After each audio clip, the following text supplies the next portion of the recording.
Dinarzade, suivant sa coutume, n'oublia pas d'appeler la sultane lorsqu'il en fut temps.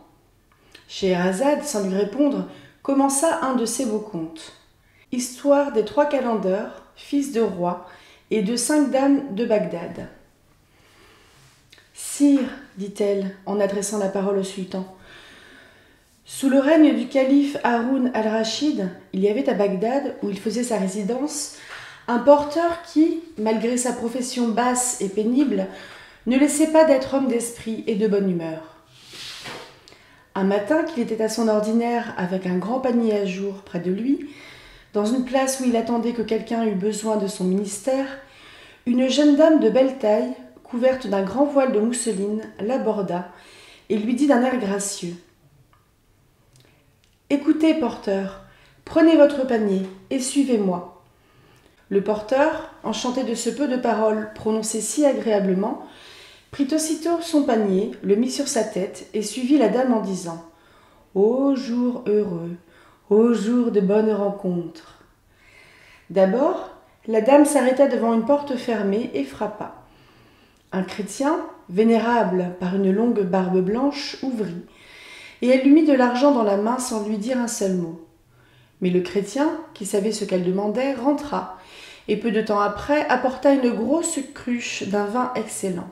« Prenez cette cruche, dit la dame au porteur, et la mettez dans votre panier. » Cela étant fait, elle lui commanda de la suivre, puis elle continua de marcher, et le porteur continua de dire « Ô jour de félicité, ô jour d'agréable surprise et de joie !» La dame s'arrêta à la boutique d'un vendeur de fruits et de fleurs, où elle choisit de plusieurs sortes de pommes, des abricots, des pêches, des coings, des limons, des citrons, des oranges, du myrte, du basilic, des lys, du jasmin et de quelques autres sortes de fleurs et de plantes de bonne odeur. Elle dit au porteur de mettre tout cela dans le panier et de la suivre. En passant devant l'étalage d'un boucher, elle se fit peser 25 livres de la plus belle viande qu'il eût, ce que le porteur mit encore dans son panier par son ordre. À une autre boutique, elle prit des capres, de l'estragon, de petits concombres, de la perce-pierre et autres herbes, le tout confit dans le vinaigre. À une autre, des pistaches, des noix, des noisettes, des pignons, des amandes et d'autres fruits semblables. À une autre encore, elle acheta toutes sortes de pâtes d'amandes. Le porteur, en mettant toutes ces choses dans son panier, remarquant qu'il se remplissait, dit à la dame « Il fallait m'avertir que vous feriez tant de provisions. J'aurais pris un cheval, ou plutôt un chameau pour les porter. J'en aurais beaucoup plus que ma charge pour peu que vous en achetiez d'autres. » La dame rit de cette plaisanterie et ordonna de nouveau au porteur de la suivre. Elle entra chez un droguiste où elle se fournit de toutes sortes d'eau de senteur, de clous de girofle, de muscade, de poivre, de gingembre, d'un gros morceau d'ambre gris et de plusieurs autres épiceries des Indes, ce qui acheva de remplir le panier du porteur, auquel elle dit encore de la suivre. Alors, ils marchèrent tous deux, jusqu'à ce qu'ils fussent arrivés à un hôtel magnifique, dont la façade était ornée de belles colonnes et qui avait une porte d'ivoire. Ils s'y arrêtèrent, et la dame frappa un petit coup. En cet endroit, Scheherazade aperçut qu'il était jour, et cessa de parler. « Franchement, ma sœur, dit Dinarzade, voilà un commencement qui donne beaucoup de curiosité. Je crois que le sultan ne voudra pas se priver du plaisir d'entendre la suite. » Effectivement, Schahriar, loin d'ordonner la mort de la sultane, attendit impatiemment la nuit suivante pour apprendre ce qui se passerait dans l'hôtel dont elle avait parlé. 29e nuit. Dinarzade, réveillée avant le jour, adressa ces paroles à la sultane. « Ma sœur, je vous prie de poursuivre l'histoire que vous commençâtes hier. » Scheherazade aussitôt la continua de cette manière. Pendant que la jeune dame et le porteur attendaient que l'on ouvrît la porte de l'hôtel, le porteur faisait 1000 réflexions. Il était étonné qu'une dame, faite comme celle qu'il voyait, fît l'office de pourvoyeur, car enfin, il jugeait bien que ce n'était pas une esclave. Il lui trouvait l'air trop noble pour penser qu'elle ne fût pas libre, et même une personne de distinction. Il lui aurait volontiers fait des questions pour s'éclaircir de sa qualité, mais dans le temps qu'il se préparait à lui parler, une autre dame, qui vint ouvrir la porte, lui parut si belle qu'il en demeura tout surpris. Ou plutôt, il fut si vivement frappé de l'éclat de ses charmes qu'il en pensa laisser tomber son panier avec tout ce qui était dedans, tant cet objet le mit hors de lui-même. Il n'avait jamais vu de beauté qui approchât de celle qu'il avait devant les yeux. La dame, qui avait amené le porteur, s'aperçut du désordre qui se passait dans son âme et du sujet qui le causait. Cette découverte la divertit, et elle prenait tant de plaisir à examiner la contenance du porteur qu'elle ne songeait pas que la porte était ouverte. « Entrez donc, ma sœur, lui dit la belle portière. Qu'attendez-vous? Ne voyez-vous pas que ce pauvre homme est si chargé qu'il n'en peut plus ?» Lorsqu'elle fut entrée avec le porteur, la dame qui avait ouvert la porte la ferma, et tous trois, après avoir traversé un beau vestibule, passèrent dans une cour très spacieuse et environnée d'une galerie à jour, qui communiquait à plusieurs appartements de plain-pied de la dernière magnificence. Il y avait dans le fond de cette cour un sofa richement garni, avec un trône d'ambre au milieu, soutenu de 4 colonnes d'ébène, enrichies de diamants et de perles d'une grosseur extraordinaire, et garni d'un satin rouge relevé d'une broderie d'or des Indes, d'un travail admirable. Au milieu de la cour, il y avait un grand bassin bordé de marbre blanc et plein d'une eau très claire, qui y tombait abondamment par un mufle de lion de bronze doré. Le porteur, tout chargé qu'il était, ne laissait pas d'admirer la magnificence de cette maison et la propreté qui y régnait partout. Mais ce qui attira particulièrement son attention fut une troisième dame, qui lui parut encore plus belle que la seconde, et qui était assise sur le trône dont j'ai parlé. Elle en descendit dès qu'elle aperçut les 2 premières dames et s'avança au-devant d'elles. Il jugea par les égards que les autres avaient pour celle-là que c'était la principale, en quoi il ne se trompait pas. Cette dame se nommait Zobéide. Celle qui avait ouvert la porte s'appelait Saphie, et Amine était le nom de celle qui avait été aux provisions. Zobéide dit aux 2 dames en les abordant: « Mes sœurs, ne voyez-vous pas que ce bonhomme succombe sous le fardeau qu'il porte? Qu'attendez-vous pour le décharger ?» Alors, Amine et Saphie prirent le panier, l'une par devant, l'autre par derrière. Zobéide y mit aussi la main, et toutes 3 le posèrent à terre. Elles commencèrent à le vider, et quand cela fut fait, l'agréable Amine tira de l'argent, paya libéralement le porteur. Le jour venant à paraître en cet endroit imposa silence à Scheherazade, et laissa non seulement à Dinarzade, mais encore à Schahriar, un grand désir d'entendre la suite, ce que ce prince remit à la nuit suivante. 30e nuit. Scheherazade reprit ce conte en ces termes. Le porteur, très satisfait de l'argent qu'on lui avait donné, devait prendre son panier et se retirer. Mais il ne put s'y résoudre. Il se sentait malgré lui arrêté par le plaisir de voir 3 beautés si rares, et qui lui paraissaient également charmantes, car Amine avait aussi ôté son voile, et il ne la trouvait pas moins belle que les autres. Ce qu'il ne pouvait comprendre, c'est qu'il ne voyait aucun homme dans cette maison. Néanmoins, la plupart des provisions qu'il avait apportées, comme les fruits secs et les différentes sortes de gâteaux et de confitures, ne convenaient proprement qu'à des gens qui voulaient boire et se réjouir. Zobéide crut d'abord que le porteur s'arrêtait pour prendre haleine, mais voyant qu'il restait trop longtemps, « Qu'attendez-vous » lui dit-elle. « N'êtes-vous pas payé suffisamment ?»« Ma sœur, ajouta-t-elle en s'adressant à Amine, donnez-lui encore quelque chose, qu'il s'en aille content. »« Madame, répondit le porteur, c'est cela qui me retient. Je ne suis que trop payé de ma peine, bien que j'ai commis une incivilité en demeurant ici plus que je ne devais.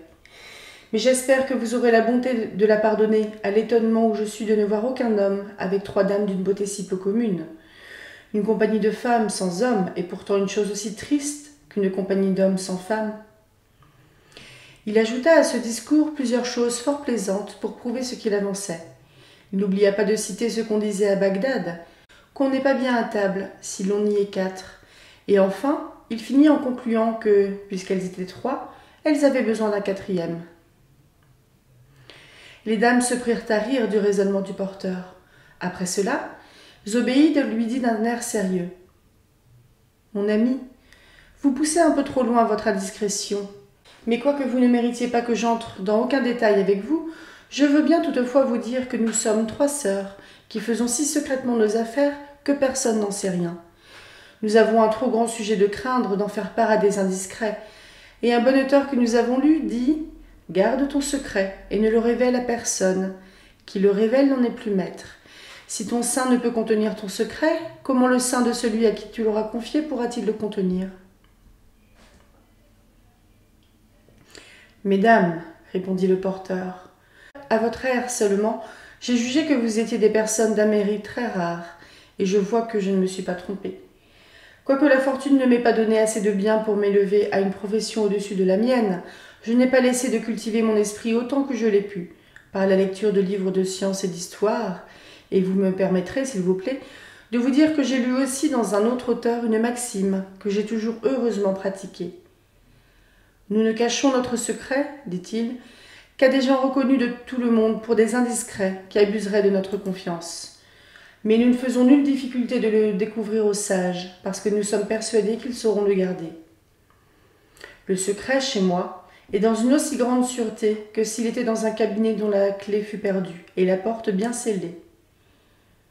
Zobéide connut que le porteur ne manquait pas d'esprit, mais jugeant qu'il avait envie d'être du régal qu'elle voulait se donner, elle lui repartit en souriant. « Vous savez que nous nous préparons à nous régaler, mais vous savez en même temps que nous avons fait une dépense considérable. Il ne serait pas juste que sans y contribuer, vous fussiez de la partie. » La belle, sa fille, appuya le sentiment de sa sœur. « Mon ami, dit-elle au porteur, n'avez-vous jamais ouï dire ce que l'on dit assez communément ? Si vous apportez quelque chose, vous serez quelque chose avec nous. Si vous n'apportez rien, retirez-vous avec rien ? » Le porteur, malgré sa rhétorique, aurait peut-être été obligé de se retirer avec confusion, si Amine, prenant fortement son parti, n'eût dit à Zobéide et à sa fille « Mes chères sœurs, je vous conjure de permettre qu'il demeure avec nous. Il n'est pas besoin de vous dire qu'il nous divertira. Vous voyez bien qu'il en est capable. Je vous assure que sans sa bonne volonté, sa légèreté et son courage à me suivre, je n'aurais pu venir à bout de faire tant d'emplettes en si peu de temps. D'ailleurs, si je vous répétais toutes les douceurs qu'il m'a dites en chemin, vous seriez peu surprise de la protection que je lui donne. » À ces paroles d'Amine, le porteur, transporté de joie, se laissa tomber sur les genoux, baisa la pierre aux pieds de cette charmante personne, et, en se relevant, « Mon aimable dame, lui dit-il, vous avez commencé aujourd'hui mon bonheur. Vous y mettez le comble par une action si généreuse. Je ne puis assez vous témoigner ma reconnaissance. Au reste, mesdames, ajouta-t-il, en s'adressant aux 3 sœurs ensemble, puisque vous me faites un si grand honneur, ne croyez pas que j'en abuse et que je me considère comme un homme qui le mérite. Non, je me regarderai toujours comme le plus humble de vos esclaves. » En achevant ces mots, il voulut rendre l'argent qu'il avait reçu, mais la grave Zobéide lui ordonna de le garder. « Ce qui est une fois sorti de nos mains, dit-elle, pour récompenser ceux qui nous ont rendu service, n'y retourne plus. » L'aurore qui parut vint en cet endroit imposer silence à Scheherazade. 31e nuit. Dinarzade, le lendemain, ne manqua pas d'engager sa sœur à poursuivre le merveilleux conte qu'elle avait commencé. Scheherazade prit alors la parole et, s'adressant au sultan, « Sire, dit-elle, je vais, avec votre permission, contenter la curiosité de ma sœur. » En même temps, elle reprit ainsi l'histoire des 3 calenders. Zobéide ne voulut donc point reprendre l'argent du porteur. « Mais, mon ami, lui dit-elle, en consentant que vous demeuriez avec nous, je vous avertis que ce n'est pas seulement à condition que vous garderez le secret que nous avons exigé de vous. Nous prétendons encore que vous observiez exactement les règles de la bienséance et de l'honnêteté. » Pendant qu'elle tenait ce discours, la charmante Amine quitta son habillement de ville, attacha sa robe à sa ceinture pour agir avec plus de liberté et prépara la table. Elle servit plusieurs sortes de mets et mit sur un buffet des bouteilles de vin et des tasses d'or. Après cela, les dames se placèrent et firent asseoir à leur côté le porteur, qui était satisfait, au-delà de tout ce qu'on peut dire, de se voir à table avec 3 personnes d'une beauté si extraordinaire. Après les premiers morceaux, Amine, qui s'était placée près du buffet, prit une bouteille et une tasse, se versa à boire et but la première, suivant la coutume des Arabes. Elle versa ensuite à ses sœurs, qui burent l'une après l'autre. Puis, remplissant pour la 4e fois la même tasse, elle la présenta au porteur, lequel, en la recevant, baisa la main d'Amine et chanta, avant que de boire, une chanson dont le sens était que, comme le vent emporte avec lui la bonne odeur des lieux parfumés par où il passe, de même, le vin qu'il allait boire, venant de sa main, en recevait un goût plus exquis que celui qu'il avait naturellement. Cette chanson réjouit les dames, qui chantèrent à leur tour. Enfin, la compagnie fut de très bonne humeur pendant le repas, qui dura fort longtemps, et fut accompagné de tout ce qui pouvait le rendre agréable. Le jour allait bientôt finir, lorsque sa fille, prenant la parole au nom des 3 dames, dit au porteur « Levez-vous, partez, il est temps de vous retirer. » Le porteur, ne pouvant se résoudre à les quitter, répondit « Hé, mesdames, où me commandez-vous d'aller en l'état où je me trouve? Je suis hors de moi-même, à force de vous voir et de boire. Je ne retrouverai jamais le chemin de ma maison. Donnez-moi la nuit pour me reconnaître. Je la passerai où il vous plaira. Mais il ne me faut pas moins de temps pour me remettre dans le même état où j'étais lorsque je suis entrée chez vous. Avec cela, je doute encore, si je n'y laisserai pas la meilleure partie de moi-même. » Amine prit une seconde fois le parti du porteur. « Mes sœurs, dit-elle, il a raison. Je lui sais bon gré de la demande qu'il nous fait. Il nous a assez bien divertis. Si vous voulez m'en croire, ou plutôt, si vous m'aimez autant que j'en suis persuadée, nous le retiendrons pour passer la soirée avec nous. »« Ma sœur, dit Zobéide, nous ne pouvons rien refuser à votre prière. Porteur, continua-t-elle en s'adressant à lui, nous voulons bien encore vous faire cette grâce, mais nous y mettons une nouvelle condition. Quoi que nous puissions faire en votre présence par rapport à nous ou à autre chose, gardez-vous bien d'ouvrir seulement la bouche pour nous en demander la raison, car, en nous faisant des questions sur des choses qui ne vous regardent nullement, vous pourriez entendre ce qui ne vous plairait pas. Prenez-y garde, et ne vous avisez pas d'être trop curieux, en voulant approfondir les motifs de nos actions. Madame, repartit le porteur, je vous promets d'observer cette condition avec tant d'exactitude que vous n'aurez pas lieu de me reprocher d'y avoir contrevenu, et encore moins de punir mon indiscrétion. Ma langue, en cette occasion, sera immobile, et mes yeux seront comme un miroir, qui ne conserve rien des objets qu'il a reçus. Pour vous faire voir, reprit Zobéide d'un air très sérieux, que ce que nous vous demandons n'est pas nouvellement établi parmi nous, levez-vous, et allez lire ce qui est écrit au-dessus de notre porte, en dedans. Le porteur alla jusque-là, et il lut ces mots qui étaient écrits en gros caractères d'or. Qui parle des choses qui ne le regardent point, entend ce qui ne lui plaît pas. Il revint ensuite trouver les 3 sœurs. « Mesdames, leur dit-il, je vous jure que vous ne m'entendrez parler d'aucune chose qui ne me regardera pas, et où vous puissiez avoir intérêt. » Cette convention faite, Amine apporta le souper, et quand elle eut éclairé la salle d'un grand nombre de bougies préparées avec le bois d'aloès et l'ambre gris, qui répandirent une odeur agréable et firent une belle illumination, elle s'assit à table avec ses sœurs et le porteur. Ils recommencèrent à manger, à boire, à chanter et à réciter des vers. Les dames prenaient plaisir à enivrer le porteur, sous prétexte de le faire boire à leur santé. Les bons mots ne furent point épargnés. Enfin, ils étaient tous de la meilleure humeur du monde, lorsqu'ils entendirent frapper à la porte. Scheherazade fut obligée, en cet endroit, d'interrompre son récit, parce qu'elle vit paraître le jour. Le sultan, ne doutant point que la suite de cette histoire ne méritât d'être entendue, la remit au lendemain et se leva. 32e nuit. Dès que les dames, poursuivit Scheherazade, entendirent frapper à la porte, elles se levèrent toutes 3 en même temps pour aller ouvrir. Mais sa fille, à qui cette fonction appartenait particulièrement, fut la plus diligente.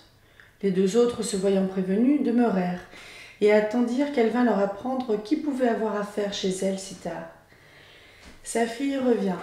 « Mes sœurs, dit-elle, il se présente une belle occasion de passer une bonne partie de la nuit fort agréablement.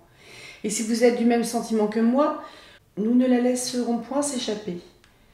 Il y a à notre porte 3 calenders. Au moins, ils me paraissent tels à leur habillement. Mais ce qui va sans doute vous surprendre, ils sont tous trois borgnes de l'œil droit et ont la tête, la barbe et les sourcils ras. Ils ne font, disent-ils, que d'arriver tout présentement à Bagdad, où ils ne sont jamais venus. Et comme il est nuit et qu'ils ne savent pas où aller loger, ils ont frappé par hasard à notre porte, et ils nous prient pour l'amour de Dieu d'avoir la charité de les recevoir. Ils se mettent peu en peine du lieu que nous voudrons leur donner, pourvu qu'ils soient à couvert. Ils se contenteront d'une écurie. Ils sont jeunes et assez bien faits. Ils paraissent même avoir beaucoup d'esprit, mais je ne puis penser sans rire à leur figure plaisante et uniforme. En cet endroit, sa fille s'interrompit elle-même, et se mit à rire de si bon cœur que les deux autres dames et le porteur ne purent s'empêcher de rire aussi. « Mes bonnes sœurs, reprit-elle, ne voulez-vous pas bien que nous les fassions entrer ? Il est impossible qu'avec des gens tels que je viens de vous les dépeindre, nous n'achevions la journée encore mieux que nous ne l'avons commencée. Ils nous divertiront fort, et ne nous seront point à charge, puisqu'ils ne nous demandent une retraite que pour cette nuit seulement, et que leur intention est de nous quitter d'abord qu'il sera jour. » Zobéide et Amine firent difficulté d'accorder à sa fille ce qu'elle demandait, et elle en savait bien la raison elle-même. Mais elle leur témoigna une si grande envie d'obtenir d'elle cette faveur qu'elles ne purent la lui refuser. « Allez, lui dit Zobéide, faites-les donc entrer, mais n'oubliez pas de les avertir de ne point parler de ce qui ne les regardera pas, et de leur faire lire ce qui est écrit au-dessus de la porte. » À ces mots, sa fille courut ouvrir avec joie, et peu de temps après, elle revint, accompagnée des 3 calenders. Les 3 calenders firent, en entrant, une profonde révérence aux dames qui s'étaient levées pour les recevoir, et qui leur dirent obligeamment qu'ils étaient les bienvenus, qu'elles étaient bien aises de trouver l'occasion de les obliger et de contribuer à les remettre de la fatigue de leur voyage. Et enfin, elles les invitèrent à s'asseoir auprès d'elles. La magnificence du lieu et l'honnêteté des dames firent concevoir aux calenders une haute idée de ces belles hôtesses. Mais avant que de prendre place, ayant par hasard jeté les yeux sur le porteur et le voyant habillé à peu près comme d'autres calenders, avec lesquels ils étaient en différence sur plusieurs points de discipline, et qui ne se rasaient pas la barbe et les sourcils, un d'entre eux prit la parole. « Voilà, dit-il, apparemment un de nos frères arabes les révoltés. » Le porteur, à moitié endormi et la tête échauffée du vin qu'il avait bu, se trouva choqué de ces paroles. Et sans se lever de sa place, il répondit aux calenders, en les regardant fièrement. « Asseyez-vous, et ne vous mêlez pas de ce que vous n'avez que faire. N'avez-vous pas lu au-dessus de la porte l'inscription qui y est ? Ne prétendez pas obliger le monde à vivre à votre mode, vivez à la nôtre. » « Bonhomme, reprit le calender qui avait parlé, ne vous mettez point en colère. Nous serions bien fâchés de vous en avoir donné le moindre sujet, et nous sommes, au contraire, prêts à recevoir vos commandements. » La querelle aurait pu avoir des suites, mais les dames s'en mêlèrent et pacifièrent toutes choses. Quand les calenders se furent assis à table, les dames leur servirent à manger, et l'enjouée Saphir, particulièrement, prit soin de leur verser à boire. Scheherazade s'arrêta en cet endroit, parce qu'elle remarqua qu'il était jour. Le sultan se leva pour aller remplir ses devoirs, se promettant bien d'entendre la suite de ce conte le lendemain, car il avait grande envie d'apprendre pourquoi les calenders étaient borgnes, et tous 3 du même œil. 33e nuit. 1 heure avant le jour, Scheherazade continua de cette manière à raconter ce qui se passa entre les dames et les calenders. Après que les calenders eurent bu et mangé à discrétion, ils témoignèrent aux dames qu'il se ferait un grand plaisir de leur donner un concert, si elles avaient des instruments, et qu'elles voulussent leur en faire apporter. Elles acceptèrent l'offre avec joie. La belle Saphir se leva pour en aller chercher. Elle revint un moment après et leur présenta une flûte du pays, une flûte persane et un tambour de basque. Chaque calender reçut de sa main l'instrument qu'il voulut choisir, et ils commencèrent tous 3 à jouer un air. Les dames, qui savaient des paroles sur cet air qui étaient des plus gais, l'accompagnèrent de leur voix, mais elles s'interrompaient de temps en temps par de grands éclats de rire que leur faisaient faire les paroles. Au plus fort de ce divertissement, et lorsque la compagnie était le plus en joie, On frappa à la porte. Sa fille cessa de chanter et alla voir ce que c'était. « Mais sire, dit en cet endroit Scheherazade au sultan, il est bon que votre majesté sache pourquoi l'on frappait si tard à la porte des dames. En voici la raison. Le calife, Haroun al-Rachid, avait coutume de marcher très souvent la nuit, incognito, pour savoir par lui-même si tout était tranquille dans la ville et s'il ne s'y commettait pas de désordre. Cette nuit-là, le calife était sorti de bonne heure, accompagné de Giafar, son grand vizir, et de Mesrour, chef des eunuques de son palais, tous trois déguisés en marchands. En passant par la rue des Trois Dames, ce prince, entendant le son des instruments et des voix et le bruit des éclats de rire, dit au vizir « Allez, frappez à la porte de cette maison où l'on fait tant de bruit. Je veux y entrer et en apprendre la cause. » Le vizir eut beau lui représenter que c'étaient des femmes qui régalaient ce soir-là, que le vin apparemment leur avait échauffé la tête, et qu'ils ne devaient pas s'exposer à recevoir d'elles quelque insulte, qu'il n'était pas encore indu, et qu'il ne fallait pas troubler leur divertissement. « Il n'importe, reprit le calife, frappez, je vous l'ordonne. » C'était donc le grand vizir Giafar qui avait frappé à la porte des dames, par ordre du calife qui ne voulait pas être connu. Sa fille ouvrit, et le vizir, remarquant, à la clarté d'une bougie qu'elle tenait, que c'était une dame d'une grande beauté, joua parfaitement bien son personnage. Il lui fit une profonde révérence et lui dit d'un air respectueux « Madame, nous sommes 3 marchands de Moussoul, arrivés depuis environ 10 jours, avec de riches marchandises que nous avons en magasin dans un khan où nous avons pris logement. Nous avons été aujourd'hui chez un marchand de cette ville qui nous avait invités à aller les voir. Il nous a régalés d'une collation et comme le vin nous avait mis de bonne humeur, il a fait venir une troupe de danseuses. Il était déjà nuit. Et dans le temps que l'on jouait des instruments, que les danseuses dansaient et que la compagnie faisait grand rire, le guet a passé et s'est fait ouvrir. Quelques-uns de la compagnie ont été arrêtés. Pour nous, nous avons été assez heureux pour nous sauver par-dessus une muraille. Mais, ajouta le vizir, comme nous sommes étrangers, et avec cela un peu pris de vin, nous craignons de rencontrer une autre escouade de guets, ou la même, avant d'arriver à notre khan, qui est éloigné d'ici. Nous y arriverions même inutilement, car la porte est fermée et ne sera ouverte que demain matin. Quelque chose qui puisse arriver. C'est pourquoi, madame, ayant ouï, en passant des instruments et des voix, nous avons jugé que l'on n'était pas encore retiré chez vous, et nous avons pris la liberté de frapper, pour vous supplier de nous donner retraite jusqu'au jour. Si nous vous paraissons dignes de prendre part à votre divertissement, nous tâcherons d'y contribuer en ce que nous pourrons, pour réparer l'interruption que nous y avons causée. Sinon, faites-nous seulement la grâce de souffrir que nous passions la nuit à couvert sous votre vestibule. Pendant ce discours de Giafar, la belle Saphir eut le temps d'examiner le vizir et les 2 personnes qu'il disait marchant comme lui. Et jugeant à leur physionomie que ce n'étaient pas des gens du commun, elle leur dit qu'elle n'était pas la maîtresse, mais que, s'ils voulaient bien se donner un moment de patience, elle reviendrait leur apporter la réponse. Sa fille alla faire ce rapport à ses sœurs, qui balancèrent quelque temps sur le parti qu'elles devaient prendre. Mais elles étaient naturellement bienfaisantes, et elles avaient déjà fait la même grâce aux 3 calenders. Ainsi, elles résolurent de les laisser entrer. Scheherazade se préparait à poursuivre son conte, mais s'étant aperçue qu'il était jour, elle interrompit là son récit. La qualité des nouveaux acteurs que la sultane venait d'introduire sur la scène, piquant la curiosité de Schahriar et le laissant dans l'attente de quelque événement singulier, ce prince attendit la nuit suivante avec impatience. 34e nuit.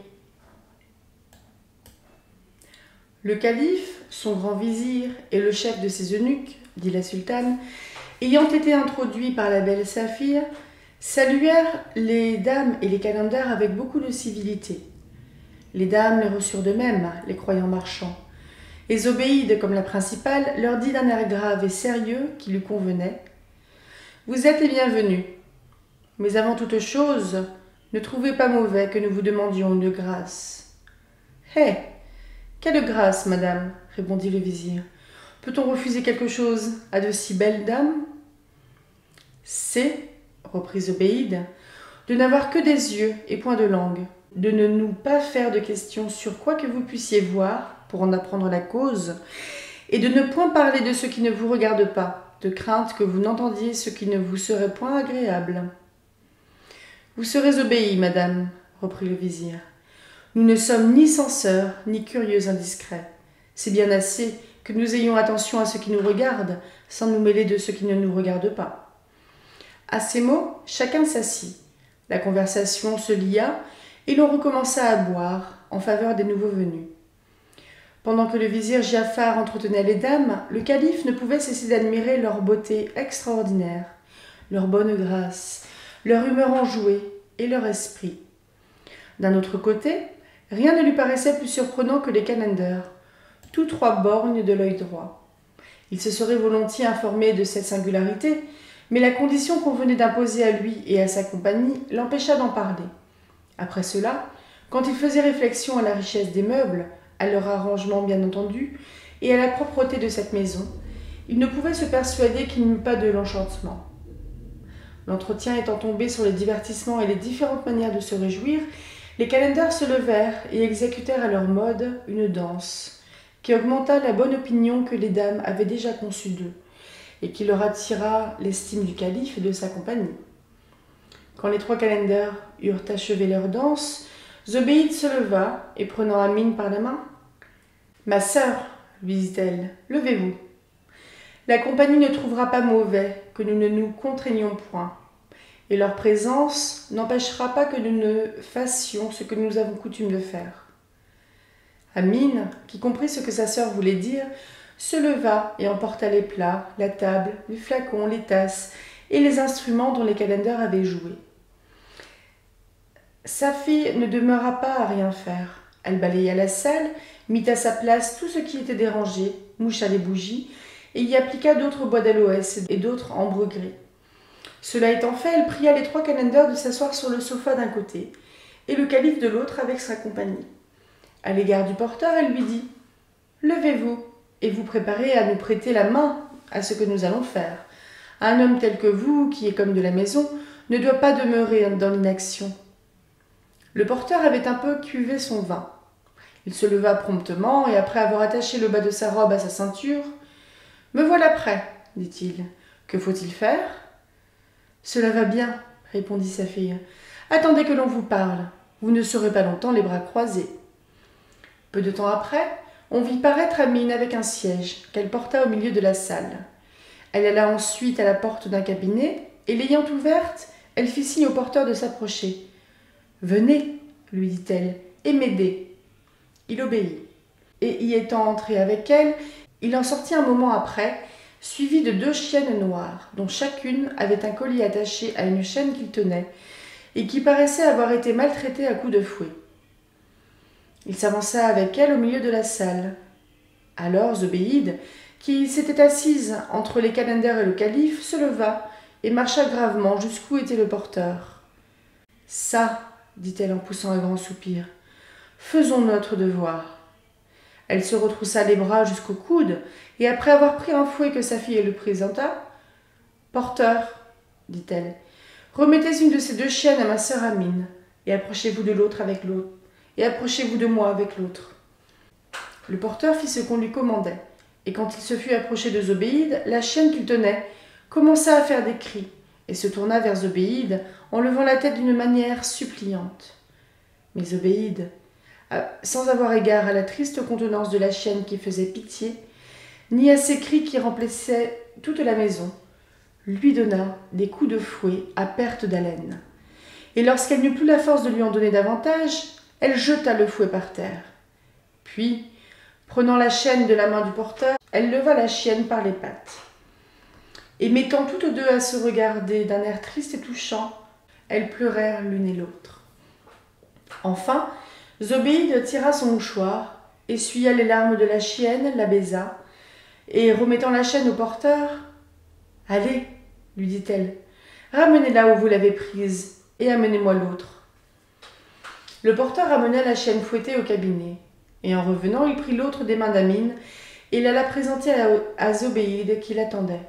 « Tenez-la, comme la première, lui dit-elle. Puis, ayant repris le fouet, Elle la maltraita de la même manière. Elle pleura ensuite avec elle, essuya ses pleurs, la baisa et la remit au porteur, à qui l'agréable Amine épargna la peine de la ramener au cabinet, car elle s'en chargea elle-même. Cependant, les 3 calenders, le calife et sa compagnie, furent extraordinairement étonnés de cette exécution. Ils ne pouvaient comprendre comment Zobéide, après avoir fouetté avec tant de force les 2 chiennes, animaux immondes selon la religion musulmane, pleurait ensuite avec elles, leur essuyait les larmes et les baisait. Ils en murmuraient en eux-mêmes. Le calife surtout, plus impatient que les autres, mourait d'envie de savoir le sujet d'une action qui paraissait si étrange, et ne cessait de faire signe au vizir de parler pour s'en informer.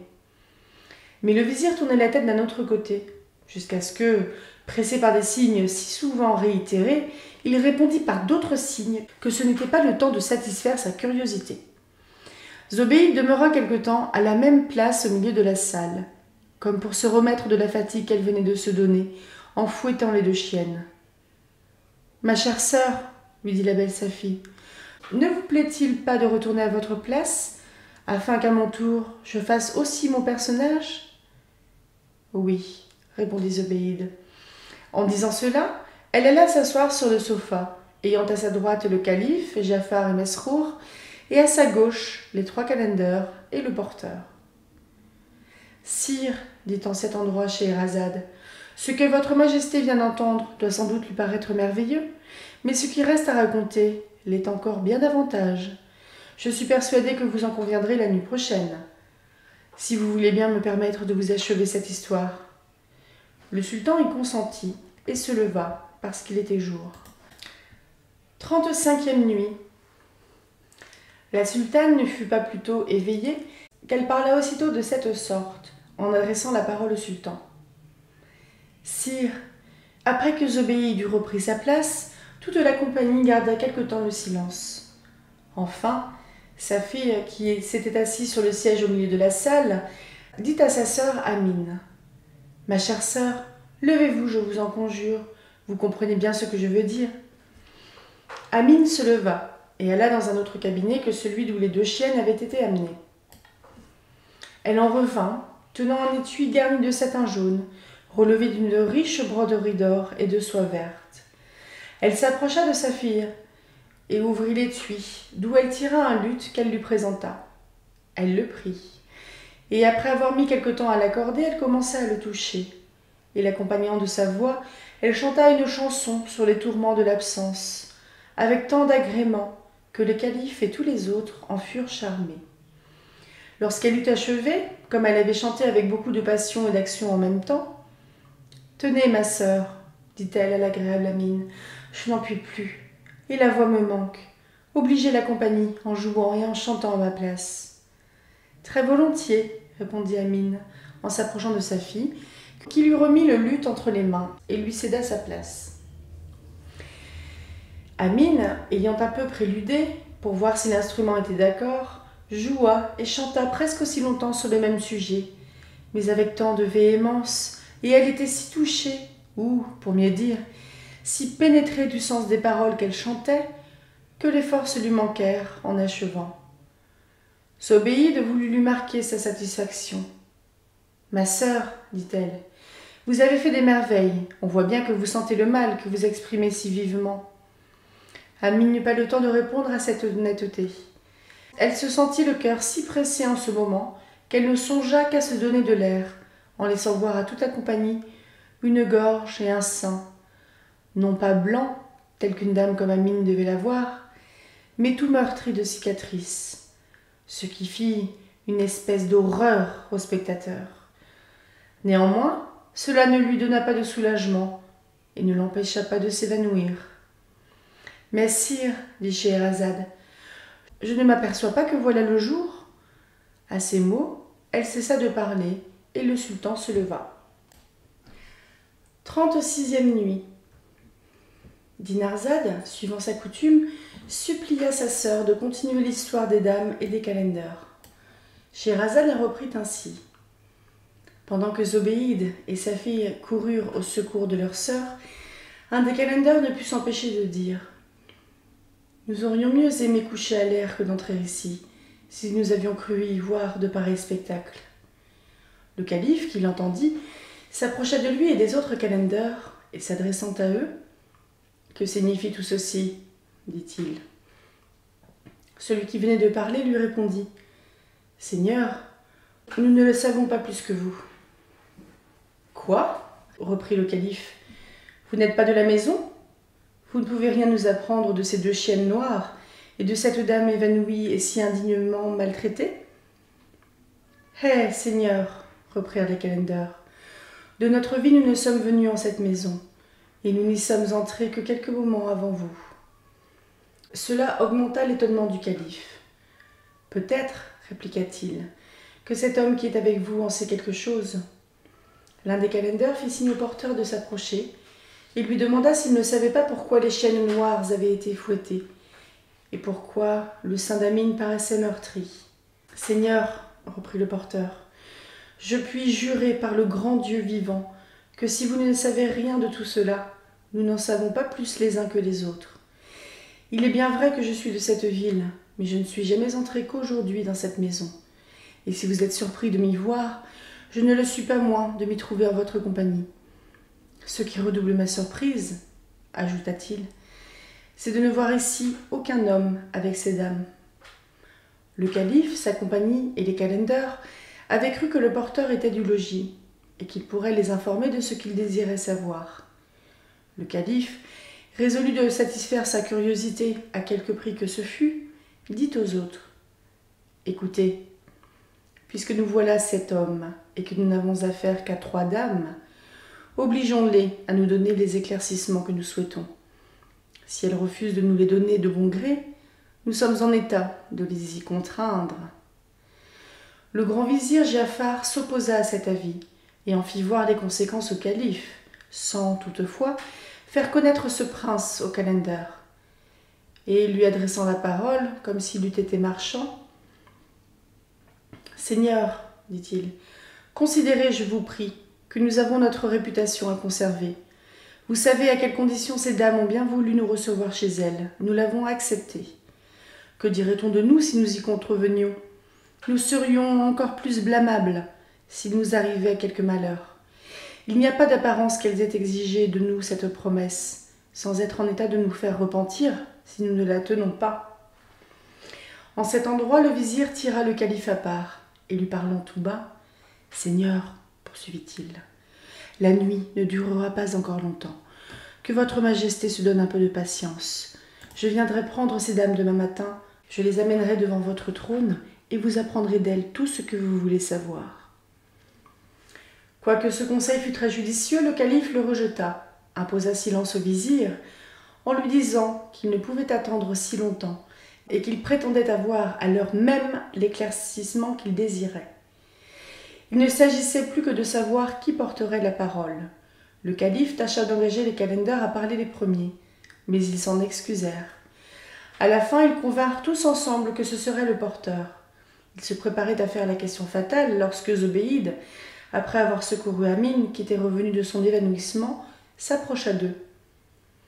Comme elle les avait ouïs parler haut et avec chaleur, elle leur dit « Seigneur, de quoi parlez-vous ? Quelle est votre contestation ?» Le porteur prit alors la parole. « Madame, lui dit-il, ces seigneurs vous supplient de vouloir bien leur expliquer pourquoi, après avoir maltraité vos 2 chiennes, vous avez pleuré avec elles, et d'où vient que la dame qui s'est évanouie a le sein couvert de cicatrices. C'est, madame, ce que je suis chargée de vous demander de leur part. » Zobéide, à ces mots, prit un air fier, et se tournant du côté du calife, de sa compagnie et des calenders, « Est-il vrai, seigneur, leur dit-elle, que vous l'avez chargé de me faire cette demande ?» Ils répondirent que oui, excepté le vizir Giafar qui ne dit mot. Sur cet aveu, elle leur dit d'un ton qui marquait combien elle se tenait offensée. « Avant que de vous accorder la grâce que vous nous avez demandé de vous recevoir, afin de prévenir tout sujet d'être mécontente de vous, parce que nous sommes seuls, nous l'avons fait sous la condition que nous vous avons imposée, de ne pas parler de ce qui ne vous regarderait point, de peur d'entendre ce qui ne vous plairait pas. Après avoir reçu et régalé du mieux qui nous a été possible Vous ne laissez pas, toutefois, de manquer de parole. Il est vrai que cela arrive par la facilité que nous avons eue. Mais c'est ce qui ne vous excuse point, et votre procédé n'est pas honnête. » En achevant ces paroles, elle frappa fortement des pieds et des mains par trois fois, et cria « Venez vite !» Aussitôt, une porte s'ouvrit, et 7 esclaves noirs, puissants et robustes, entrèrent le sabre à la main, se saisirent chacun des 7 hommes de la compagnie, les jetèrent par terre, les traînèrent au milieu de la salle, et se préparèrent à leur couper la tête. Il est aisé de se représenter quelle fut la frayeur du calife. Il se repentit alors, mais trop tard, de n'avoir pas voulu suivre le conseil de son vizir. Cependant, ce malheureux prince, Giafar, Mesrour, le porteur et les calenders étaient prêts à payer de leur vie leur indiscrète curiosité. Mais avant qu'ils reçussent le coup de la mort, un des esclaves dit à Zobéide et à ses sœurs « Haute, puissante et respectable maîtresse, nous commandez-vous de leur couper le cou ?»« Attendez, » lui répondit Zobéide, « il faut que je les interroge auparavant. »« Madame, » interrompit le porteur effrayé, « au nom de Dieu, ne me faites pas mourir pour le crime d'autrui. Je suis innocent, ce sont eux les coupables. Hélas, continua-t-il en pleurant, nous passions le temps si agréablement. Ces calenders borgnes sont la cause de ce malheur. Il n'y a pas de ville qui ne tombe en ruine devant des gens de si mauvais augure.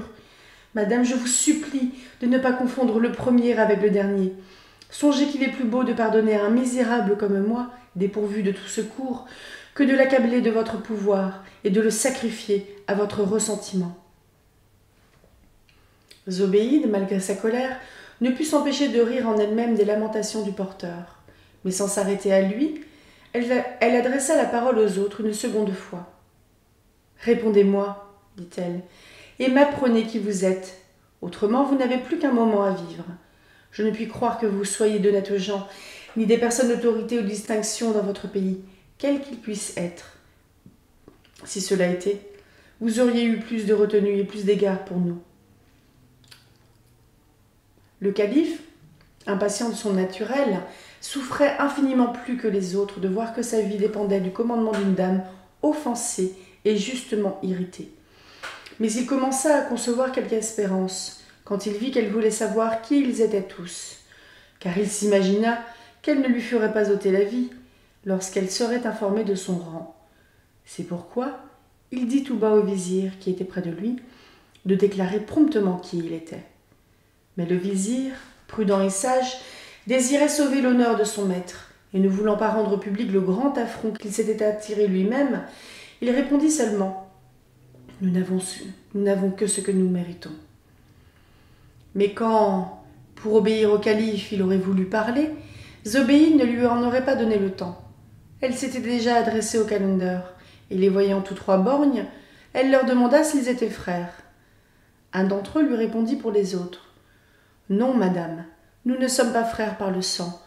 Nous ne le sommes qu'en qualité de calenders, c'est-à-dire en observant le même genre de vie. »« Vous, reprit-elle en parlant à un seul en particulier, êtes-vous borgne de naissance ? » ?»« Non, madame, répondit-il, je le suis par une aventure si surprenante qu'il n'y a personne qui n'en profitât si elle était écrite.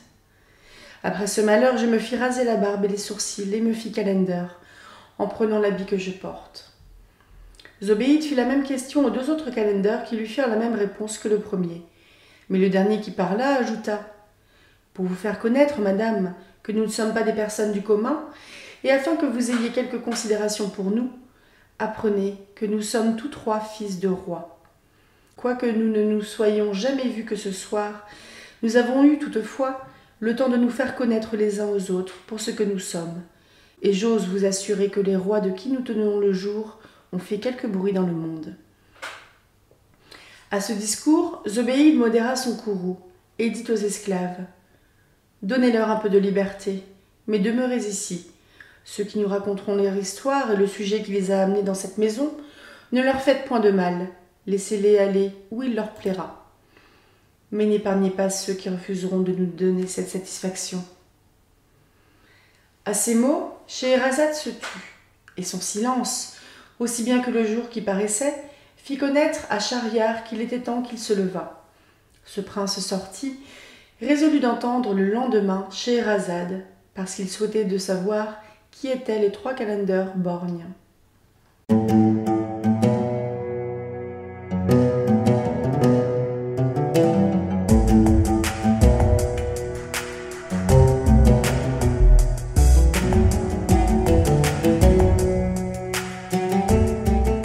Bienvenue sur le 5e vlog lecture sur le 1001 nuits.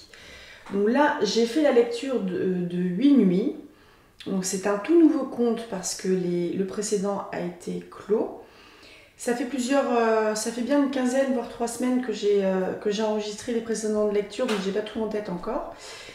Mais on se retrouve à Bagdad et il me semble qu'on n'avait pas eu... Ah si, on avait Samarcande comme lieu. Et là, on est à Bagdad. Je sais pas où c'est. Enfin, Bagdad, c'est en Iran, il me semble, ou Irak. Et Samarcande, je sais pas si c'est un nom de ville qui est encore utilisé, mais bref, on a aujourd'hui une ville qu'on peut identifier, parce qu'elle porte toujours ce nom-là. J'ai choisi de m'arrêter là, donc après ces 8 nuits, parce que j'ai l'impression qu'il y a que donc dans ce conte du porteur, ensuite des 3 calenders et du calife, du vizir et du chef de eunuques qui se retrouvent chez ces 3 étranges femmes qui sont sœurs, il va y avoir un conte enchâssé ensuite avec l'histoire du premier calender. Donc j'ai décidé d'arrêter là. Alors déjà, qu'est-ce que c'est calender? Parce que, donc je ne sais pas si ça se prononce comme ça d'ailleurs, j'espère, parce que je l'ai dit beaucoup. Un calender est le membre d'un ordre de derviches ayant fait vœu de pauvreté. Alors j'ai l'impression du coup que ces 7 hommes qui viennent qui viennent de milieux sociaux différents sont quand même tombés sur 3 femmes qui devraient faire partie des êtres un petit peu féeriques du folklore de là-bas. Donc c'est surtout une grosse introduction, ces 8 nuits, sur les mystères que sont... Le porteur, je suis pas sûre qu'il soit mystérieux. Les 3 calenders, si. Le calife, le vizir et le chef des eunuques, il y a sûrement un espèce de mystère dans le fait qu'ils se déguisent en marchand et qu'ils marchent dans Bagdad. Et les 3 femmes, du coup, on ne sait pas exactement ce qu'il y a. Parce qu'elles disent qu'elles sont sœurs, elles s'appellent ma sœur, mes sœurs, etc. Mais il y a déjà... On peut dire qu'il va y avoir un conte sur les 2 chiennes noires qui sont fouettées et qui pleurent ensuite avec l'aînée Zobéide, la principale, comme il dit. Il y a le mystère de... Il me semble que c'est Amine qui a le sein qui est plein de cicatrices. Et c'est du coup un endroit très riche encore, possiblement féerique, où en gros il ne faut pas poser de questions. Il ne faut pas poser de questions, sinon on ne veut pas entendre de réponses qui nous déplaisent. Et donc ces 7 hommes qui ont été invités par ces 3 femmes à passer la nuit, à faire un petit peu la fête, à bien manger, à bien boire. Ces 3 femmes donc sont très mystérieuses. Donc, comme je vous l'ai dit, moi, les 1001 nuits, j'ai jamais lu, donc je ne sais pas du tout. Je pense qu'on va être sur peut-être des fées. Il me semble qu'il y a déjà eu une fée dans les contes précédents. Les 2 chiennes, ça ressemble quand même à une malédiction. Les calenders, j'ai l'impression qu'ils ont vécu un truc pas très cool et que ils ont décidé de se retirer entre guillemets de la vie telle qu'ils avaient et de rentrer dans cet ordre de derviches mendiants. Et le calife, il me paraît assez... c'est vraiment le calife qui les a tous foutus dans la merde et il me paraît assez antipathique. Et je sais pas du coup où est-ce que ça peut aller. Du côté de Scheherazade, Dinarzade et Shahryar, il y a toujours le poids de la potentielle exécution qui repose sur Scheherazade.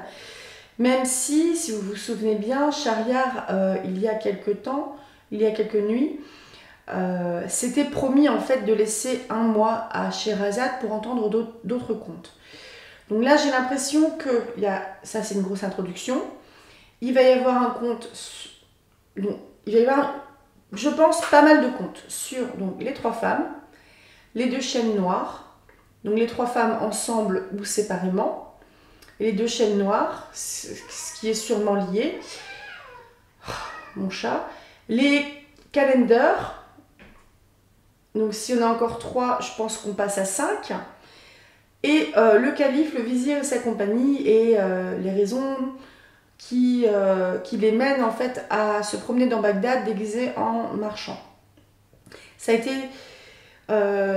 précisé assez rapidement, mais il y a peut-être quelque chose derrière. Donc je pense qu'on va aller vers un mariage du calife avec une de ses femmes, je ne sais pas laquelle. Je fais juste quelques petites théories comme ça, mais je ne sais pas du tout où ça va. Après, il y a 3 calendars. Il y a le calife et le porteur. Donc, est-ce que le porteur ne va pas se retrouver à épouser une des femmes? Est-ce qu'un des calendars ne va pas se retrouver à épouser une des femmes? Et est-ce que le calife ne va pas se retrouver à épouser une des femmes? Est-ce que les 2 chiennes noires, qui sont sans doute soumises à une malédiction, vont retrouver leur forme initiale? Est-ce qu'il y a encore un génie qui est derrière tout ça et qui a puni quelqu'un? Donc ça ouvre pas mal de questions. Alors là, première fois aussi, il me semble que les chrétiens sont mentionnés. Et après, quand ils parlent de grands dieux, etc., je pense qu'ils font référence à l'islam. Ils ont parlé également de la coutume arabe. Il commence à y avoir un peu plus d'éléments, on va dire, plus concrets que le conte. Enfin, plus concrets, plus ancrés dans la réalité que les contes. Donc à voir vers quoi ça va nous amener. Mais du coup, ça peut être intéressant de savoir par exemple comment les chrétiens vivaient à Bagdad. Je ne sais pas à quelle époque ça pouvait être. Est-ce que les chrétiens et les musulmans réussissaient à cohabiter pacifiquement, ou est-ce que c'était plutôt tendu? On parle des derviches. Mon chat va faire une grosse connerie, je sens. Ah, est-ce que... donc on a des éléments qui sont plus concrets, qui me donnent envie de creuser un petit peu. Je me le note comme ça, on verra. Et de toute façon, je vais attendre d'avancer dans la lecture pour faire quelques recherches et faire des vidéos annexes où je vais apporter plus d'éléments culturels réalistes au conte des Mille et une nuits. Et je pense qu'il y a aussi beaucoup la patte d'Antoine Galland. Oh, elle est chiante, la minette. Il y a beaucoup la patte d'Antoine Galland dans cette histoire-là. J'aimerais bien creuser aussi pour voir s'il y a eu d'autres traductions des Mille et une nuits par d'autres personnes dans d'autres langues. Pas forcément des langues que je maîtrise, mais c'est pour voir si les contes qui ont été rapportés sont identiques. Ou si quelqu'un d'autre dans un autre pays a traduit ces contes dans sa langue et qu'il y a peut-être moins la patte et peut-être plus d'authenticité que les Mille et une nuits que je vous lis. Parce que je pense qu'il y a beaucoup Il parle de la coutume des Arabes. Le fait que la maîtresse de maison, en gros, remplit un gobelet de vin qu'elle boit. Elle le re-remplit, elle donne à une de ses sœurs qui le boit. Celle-là le re-remplit, le donne à la 3e sœur qui le boit. Et ça finit au porteur. Donc il parle là de coutumes arabes. Et donc voilà, j'ai envie de creuser un petit peu ces éléments qui sont un peu plus réalistes dans les contes des Mille et une nuits. Je pense que je vais m'arrêter là parce que... Ouais, je vais m'arrêter là. J'espère que la lecture du coup des Mille et une nuits continue à vous plaire. N'hésitez pas à laisser un petit pouce vers le haut ou même vers le bas si ça ne vous plaît pas, vous avez le droit.